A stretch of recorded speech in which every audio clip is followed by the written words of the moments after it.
Mata TV YouTube Indonesia dengan bangga mempersembahkan sebuah storytelling kekinian abad ini, diangkat dari karya besar Esa Mintarja yang sangat populer di masanya, berlatar belakang kisah tanah Jawa masa lampau, tepatnya di penghujung kejayaan kerajaan tanah Jawa, dengan judul Kisah Api di Bukit Menoreh.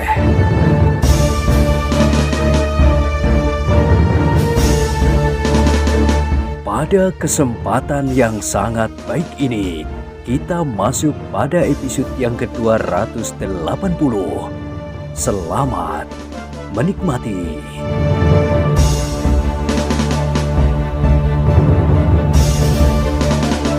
Pada episode sebelumnya telah diceritakan, Kupito menarik nafas dalam-dalam. Tetapi sebelum ia menjawab pertanyaan itu, tiba-tiba matanya terlempar kepada seseorang yang dengan tergesa-gesa datang ke arah mereka. Seorang anak muda yang bertubuh raksasa bersama dua orang pengawal.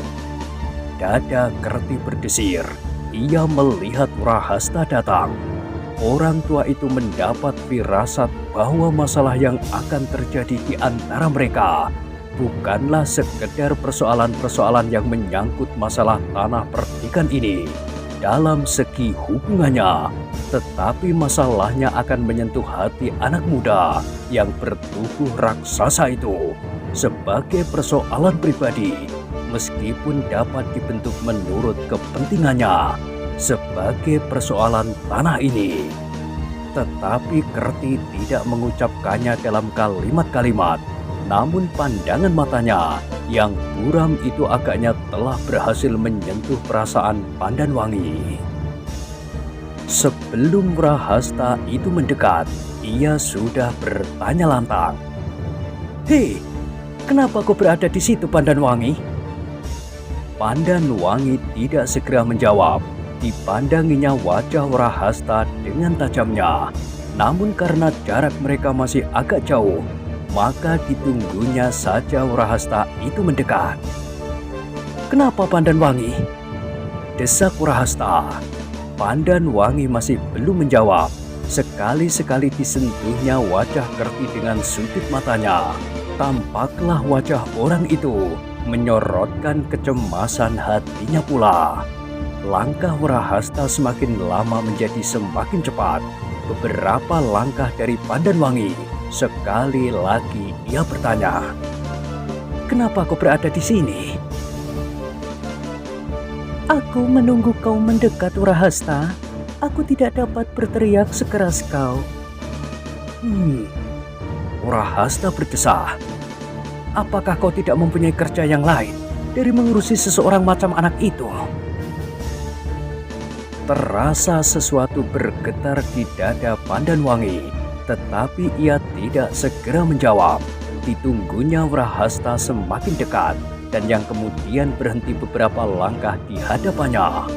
Tetapi setelah berada di antara Pandanwangi, Kerti, dan Kupito, Wrahasta tidak lagi bertanya kepada Pandanwangi. Ditatapnya wajah Kupito tajam-tajam. Kemudian meloncatlah pertanyaannya, "Kaukah orang yang membunyikan seruling itu?" "Iya, Tuan," jawab Kupito. "Kenapa?" Kupito menjadi bingung mendapat pertanyaan itu. Ditatapnya wajah Pandanwangi sekilas, kemudian Kerti, para pengawal, dan yang terakhir Wrahasta. "Mengapa kau berada di tempat ini?" "Kebetulan sekali, Tuan. Hanya kebetulan saja aku berada di tempat ini." Sebelum Wrahasta bertanya lebih banyak lagi, Pandanwangi memotongnya. "Wrahasta, anak muda inilah gembala yang pernah aku ceritakan kepada ayah." Wrahasta mengerutkan keningnya. Tanpa disangka-sangkanya ia menjawab, "Aku sudah menduga." "Apakah kau sudah tahu atau mengenal ciri-cirinya?" "Tidak, tetapi bahwa kau memerlukan turun sendiri ke tengah-tengah bulak untuk menyongsongnya, Tentu orang ini adalah seseorang yang pantas mendapat kehormatan. Jawaban itu telah mengguncangkan dada Pandanwangi. Sebagai seorang gadis, maka langsung ia dapat menangkap maksud kata-kata Wrahasta itu. Namun dengan demikian, getar di dadanya justru serasa membungkam mulutnya. Sejenak ia berdiri mematung dengan jantung yang berdentangan. Kerti yang tua menarik nafas dalam-dalam. Dugaannya tidak akan terlampau jauh berkisar dari sasaran.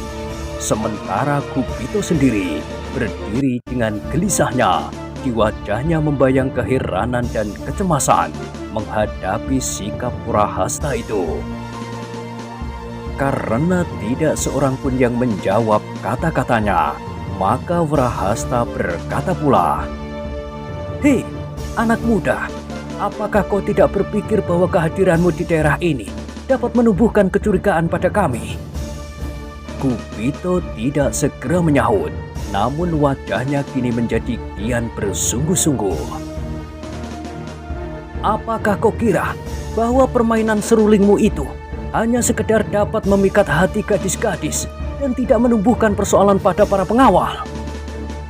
Sekali lagi getar yang tajam tergores di mata Pandanwangi, tetapi ia masih saja terbungkam, dan Kerti pun masih belum dapat menyesuaikan dirinya dengan pembicaraan itu. "Tuan," Gupitolah yang kemudian menjawab, "Bukan maksudku untuk berbuat yang bukan-bukan. Sudah tentu bahwa aku bukan sekedar kebetulan sepenuhnya berada di tempat ini. Tetapi benar-benar suatu kebetulan bahwa tuan-tuan inilah yang datang melihat seseorang yang dengan serulingnya berada di depan regel desa ini. Nah, kau sudah mulai berubah. Ternyata bahwa di dalam dirimu tersimpan persoalan yang kau selimuti dengan berbagai macam dalih dan sikap yang pada saatnya akan terungkap satu demi satu. Nah, sekarang sebutkan, kenapa kau berada di tempat ini? Meskipun aku tahu bahwa kau akan dapat menyebut 1000 macam alasan, namun aku akan mencoba mendengarnya." Gupito mengerutkan keningnya. Orang yang bertubuh raksasa ini tidak dapat ditanggapinya dengan sikap yang aneh-aneh. Ia harus bersungguh-sungguh, namun ia tidak akan dapat melanggar pesan gurunya bahwa ia harus berusaha bertemu dengan Ki Arkopati. Tetapi kehadiran orang ini telah membuat rencananya menjadi kabur. Pada saat Pandanwangi datang kepadanya karena suara serulingnya, ia telah berbesar hati bahwa ia akan mendapat jalan yang cukup lancar. Tetapi ternyata kini ia berhadapan dengan sikap yang lain. Sekilas disambarnya wajah Pandanwangi, ia mengharap gadis itu mengambil sikap sebagai seorang putri kepala tanah perdikan dan memberinya jalan yang lurus untuk menghadap ayahnya. Tetapi agaknya Pandanwangi hanya menundukkan kepalanya saja. Gadis itu ternyata tidak berbuat sesuatu, seolah-olah Wrahastalah yang paling berkuasa di dalam lingkungan para pengawal tanah perdikan menoreh. Sejenak suasana menjadi hening. Hanya nafas mereka sajalah yang terdengar memburu dari lubang-lubang hidung. Wrahasta berdiri dengan sorot mata yang memancarkan kecurigaan dan bahkan kebencian kepada orang yang belum dikenalnya itu.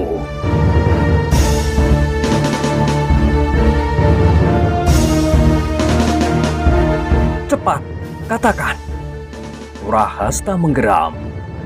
"Kenapa kau berada di tempat ini dalam keadaan yang panas ini?" Gupito menarik nafas dalam-dalam. Betapapun sulitnya, tetapi ia harus tetap berusaha untuk dapat menghadap Ki Arkopati sesuai dengan pesan gurunya. "Katakan," berteriak Wrahasta.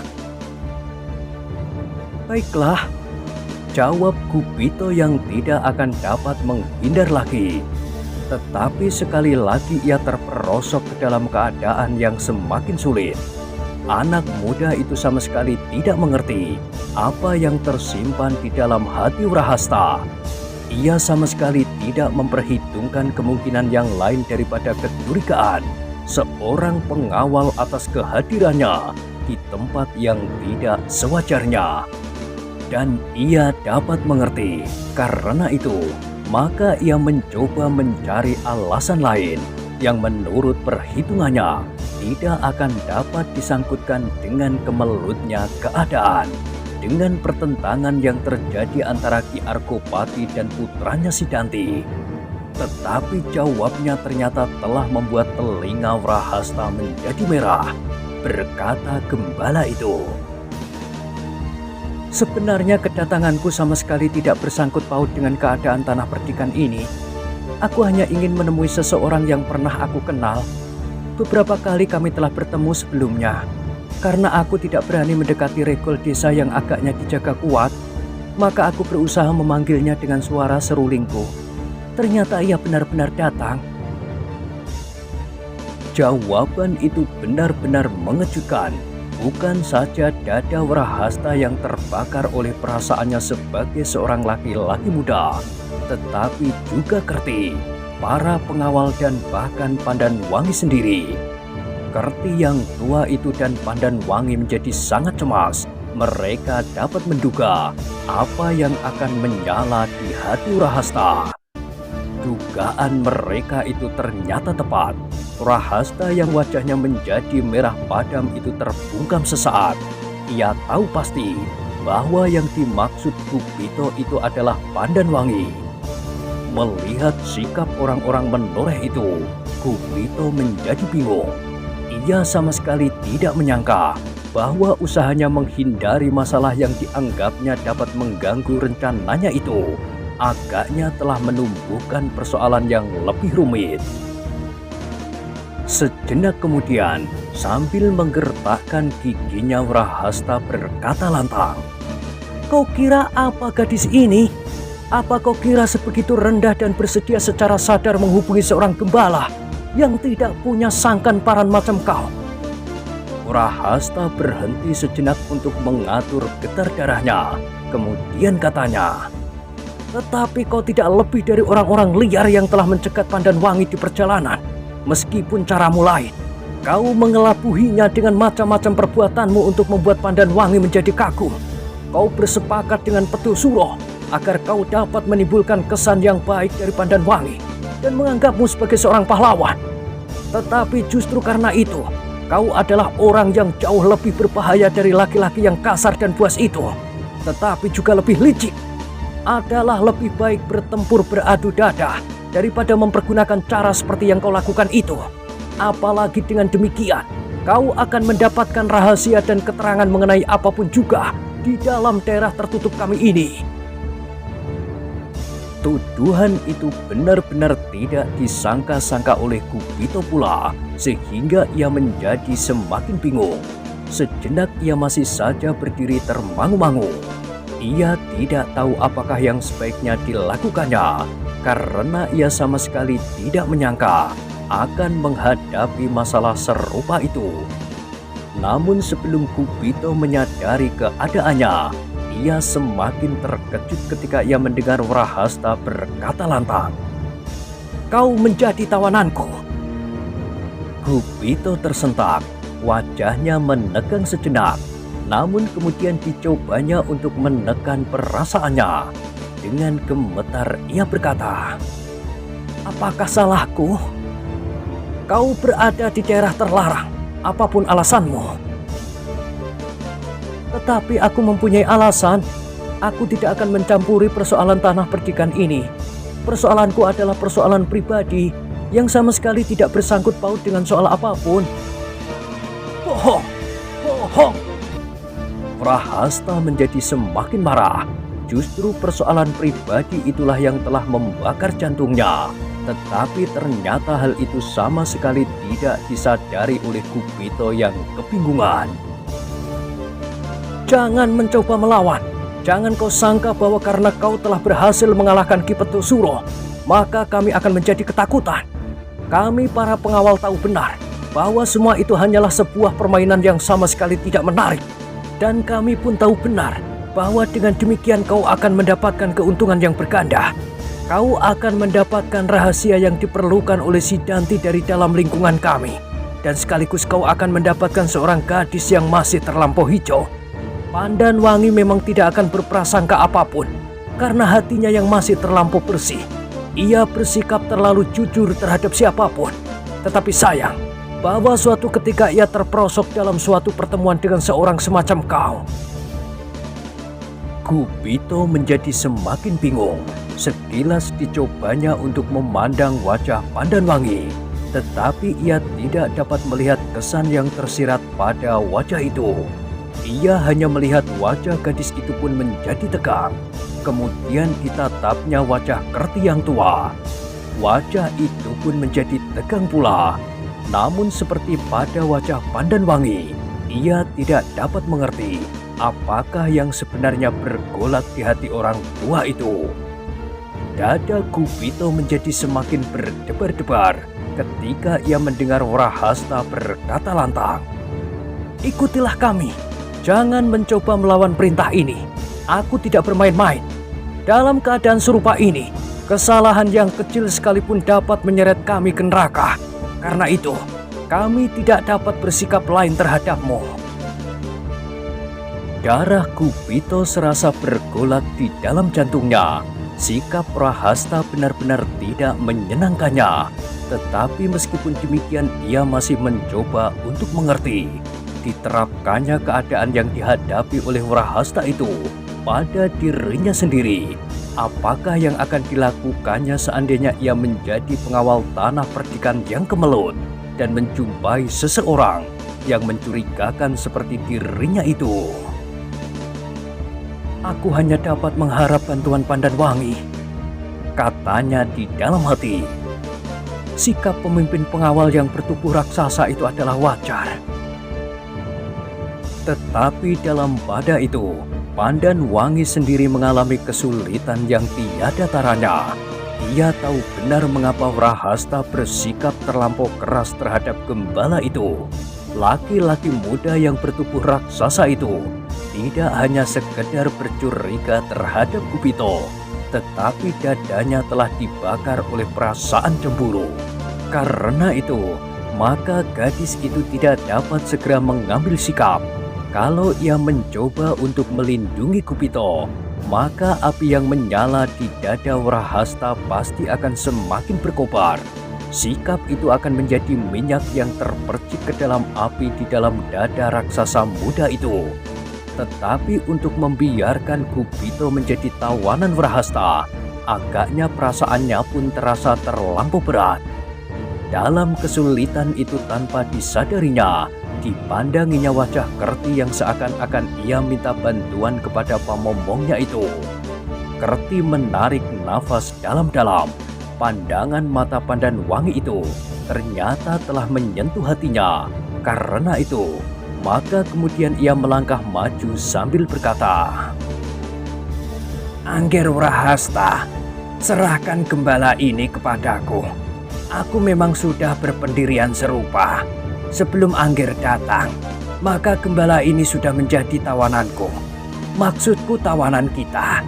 Aku berhasrat untuk membawanya kepada Ki Samekto atau bahkan langsung Ki Argopati. Sebab di Pucang Kembar, Ki Argopati memang sudah berhubungan dengan seorang anak muda yang bernama Kupolo, yang barangkali ada bersangkut paut dengan Kupito ini." Iya, sela Kupito. "Kupolo adalah adikku." Wrahasta mengerutkan keningnya, tetapi perasaannya sebagai seorang anak muda agaknya lebih tebal, menyelimuti pertimbangannya, sehingga ia menggeram. "Ia harus berkata sebenarnya. Aku tidak berhasrat membawanya kepada siapapun juga. Aku ingin memaksanya untuk mengakui bahwa sebenarnya ia adalah petugas Sandi Sidanti." "Tidak, sama sekali tidak," bantah Kupito. "Diam!" bentak Wrahasta, lalu katanya, "Sekali lagi aku katakan, kau adalah tawananku."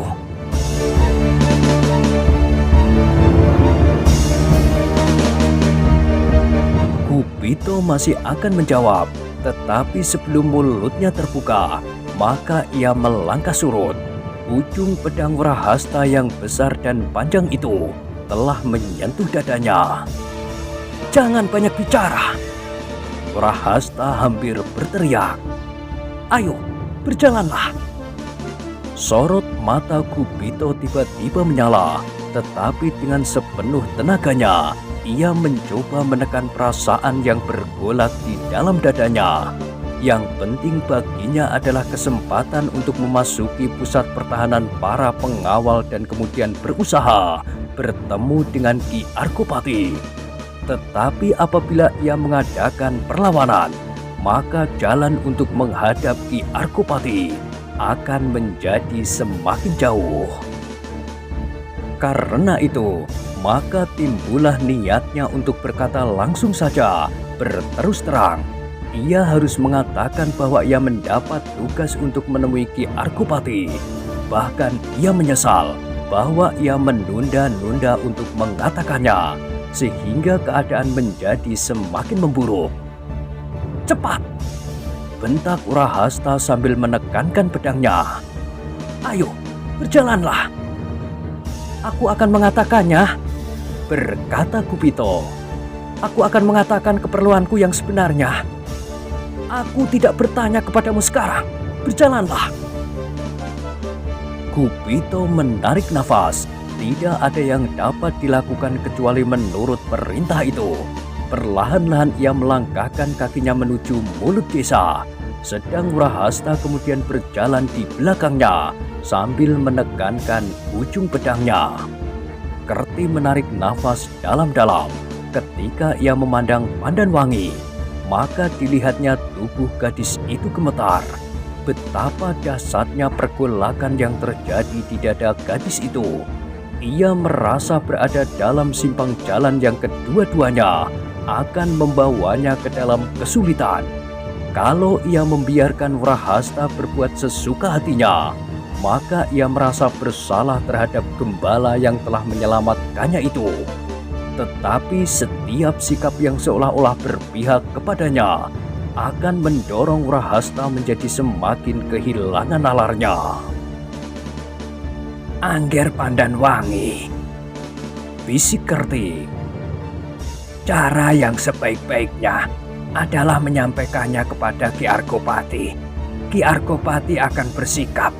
Kau dapat meminta ayahmu untuk memanggil gembala itu langsung." Pandanwangi menganggukkan kepalanya. Perlahan-lahan ia berdesis. "Itu adalah jalan yang paling baik, Paman. Tetapi aku tidak tahu apakah ayah akan mendengarkan kata-kataku." "Ayahmu telah mengenal Kupolo yang memberikan obat kepadanya. Ia pasti akan mempertimbangkannya dengan baik apabila kau katakan bahwa Gupito adalah kakaknya." Pandanwangi mengangguk-angguk. "Baik, Paman. Aku akan menghadap ayah." Pandanwangi, Kerti dan dua orang pengawal yang datang bersamanya segera melangkah kembali ke regol halaman. Di muka mereka, Wrahasta mendorong-dorong punggung Gupito dengan ujung pedangnya diikuti oleh kedua pengawalnya. "Cepat! Jangan berbuat sesuatu yang dapat memaksa aku menghujamkan ujung pedang ini ke punggungmu." Gupito tidak menyahut, tetapi ia memang tidak berhasrat untuk melawan. Ia masih berpengharapan untuk mendapat kesempatan bertemu dengan Ki Argopati. Kalau ia tidak membuat para pengawal itu semakin marah, maka para pengawal itu pun pasti tidak akan berlaku berlebih-lebihan.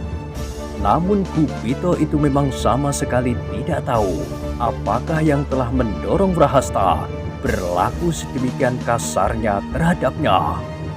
Para pengawal yang berada di regol desa kini telah berdiri berdesak-desakan. Beberapa orang yang tidak bertugas sekalipun ingin melihat apa yang sedang terjadi. Mereka saling bertanya dan berbisik-bisik ketika mereka melihat Wrahasta membawa seorang menuju ke arah mereka. "Siapakah orang itu?" desis seseorang. Orang itulah yang membunyikan seruling di balik gerumbul-gerumbul itu. Iya, memang mencurigakan. Beberapa orang mengangguk-anggukkan kepalanya. Mereka menjadi semakin tegang ketika mereka melihat Wrahasta mendorong orang itu dengan pedang terhunus. Sementara para pengawalnya, Pandanwangi dan Kerti berjalan di belakang. Ketika Wrahasta menjadi semakin dekat, maka para pengawal di muka Regol itu pun bersibak untuk memberi jalan kepada pemimpin pengawal yang bertubuh raksasa itu. Di hadapan para pengawal itu, Wrahasta berhenti sesaat sambil berkata, "Orang ini adalah petugas sandi yang dikirim oleh Sidanti untuk mengamat-amati pertahanan kita di siang hari. Nanti malam mereka akan datang lagi. Pada suatu saat, apabila mereka sudah tahu pasti tentang keadaan kita, maka mereka tidak akan sekedar menakut-nakuti kita dengan obor-obor mereka. Mereka pasti akan benar-benar menusuk pertahanan ini dengan perhitungan yang telah matang." "Kau keliru," sahut Gupito. "Aku akan menjelaskan." "Diam!" bentak Wrahasta. "Aku tidak memerlukan segala macam dongengan hayal itu. Aku ingin tahu keadaanmu yang sebenarnya, dan kau harus mengatakan siapakah sebenarnya kau ini." "Aku akan mengatakan, tetapi aku sama sekali bukan orang Sidanti," jawab Gupito. "Bohong!"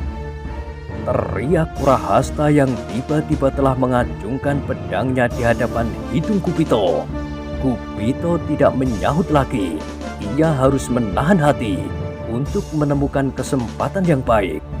Ia percaya bahwa orang-orang menoreh adalah orang-orang yang memiliki harga diri yang tinggi, dan mereka bukan termasuk orang-orang yang menyukai kekerasan.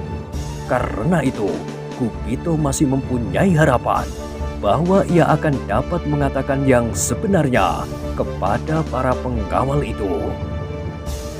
Namun hatinya menjadi berdebar-debar ketika ia melihat Pandanwangi berjalan dengan tergesa-gesa masuk ke dalam Regol tanpa berpaling lagi kepadanya.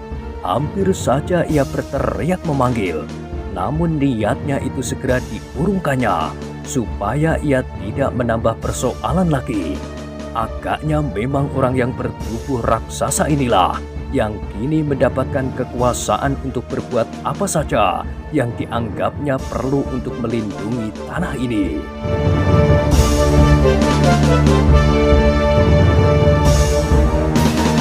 Tanpa disadarinya, tangan Gupito itu meraba-raba kantong bajunya.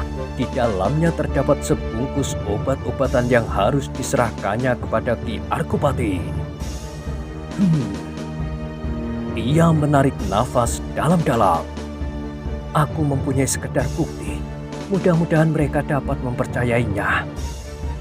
Gupito itu sama sekali tidak melawan ketika ia didorong masuk ke dalam Regol dan dibawa oleh Wrahasta dengan beberapa orang pengawal menuju ke sebuah halaman rumah yang agak luas.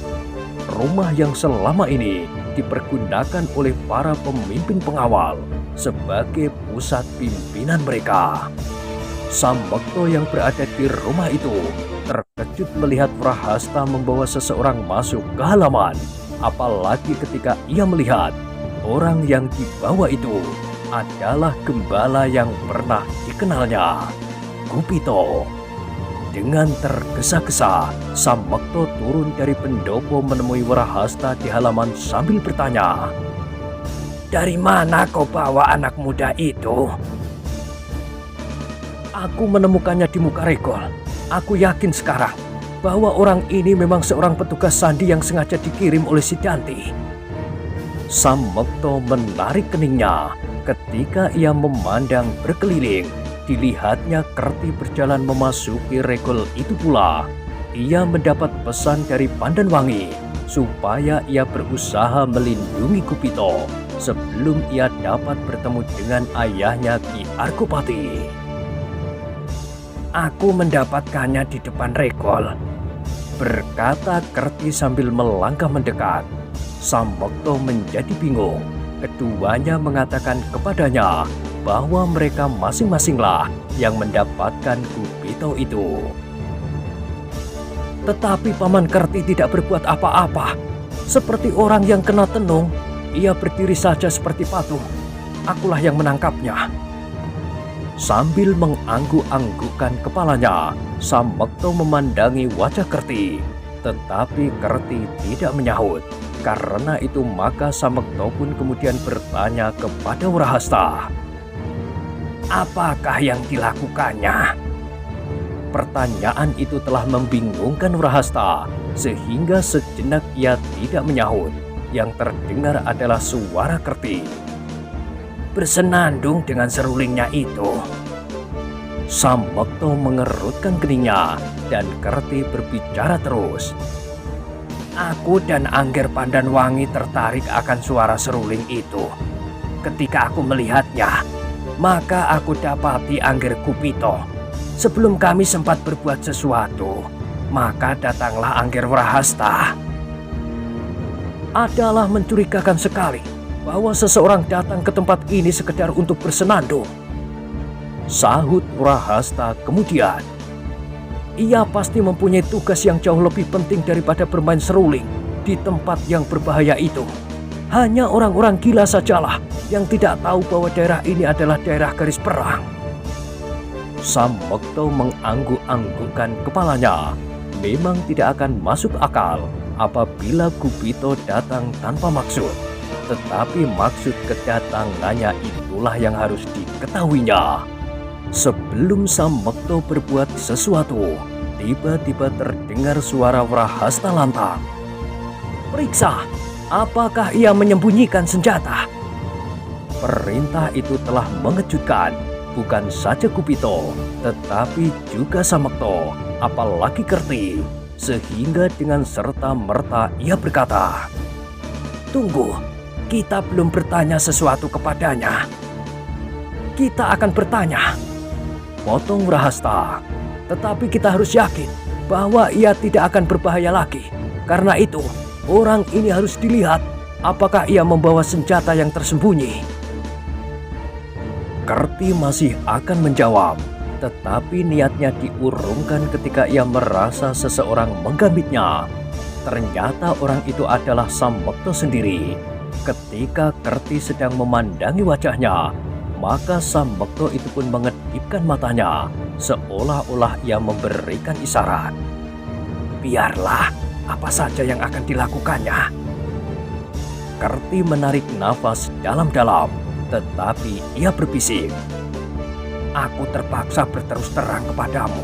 Aku mendapat perintah dari Pandanwangi untuk melindungi anak muda itu." "Di mana Pandanwangi sekarang?" bertanya Sambekto perlahan-lahan. "Ia pergi ke ayahnya. Ia tidak dapat mencegah Wrahasta menangkap laki-laki muda itu. Agaknya perasaan cemburunya jauh lebih besar dari kecurigaannya sebagai seorang pemimpin pengawal." Sambekto mengangguk-anggukkan kepalanya. Ia melihat kini Wrahasta berdiri bertolak pinggang di hadapan Kupito. Beberapa orang pengawal telah mengerumuninya untuk mulai melihat apakah ia tidak bersenjata. Sambekto berdesah. "Anak muda yang bertubuh raksasa itu telah menimbulkan kesulitan baru pada kita yang sedang terdesak ini. Melihat sikap dan tingkah lakunya, aku yakin anak itu bukan berpihak kepada si Danti." "Aku juga berpendirian begitu, meskipun kita masih harus tetap mencurigainya," sahut Kerti. "Namun tingkah laku Wrahasta sudah agak berlebih-lebihan. Biarlah apa yang akan dilakukannya, asal ia tidak bernafsu untuk membunuhnya." Sementara itu, beberapa orang pengawal telah mulai melakukan tugasnya. Sementara terdengar suara Wrahasta lantang, "Buka bajunya!" Kupito mengerutkan dahinya. Ia terpaksa berkata, "Tuan, di dalam baju ini tersimpan sesuatu yang sangat berharga. berharga bagi aku dan berharga bagi kalian. Omong kosong. Justru usahamu untuk menipu kami itulah yang memaksa kami semakin bernafsu untuk melihatnya.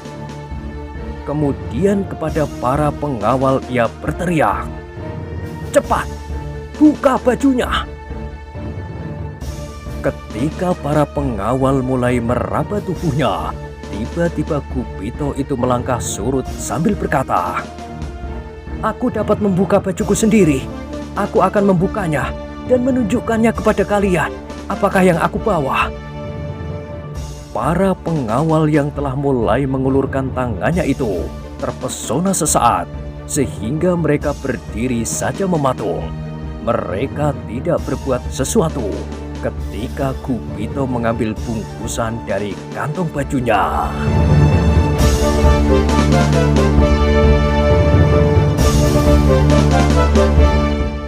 Nah, bagaimanakah kisah selanjutnya? Silahkan ikuti terus kisah Api di Bukit Menoreh pada episode berikutnya. Sampai jumpa.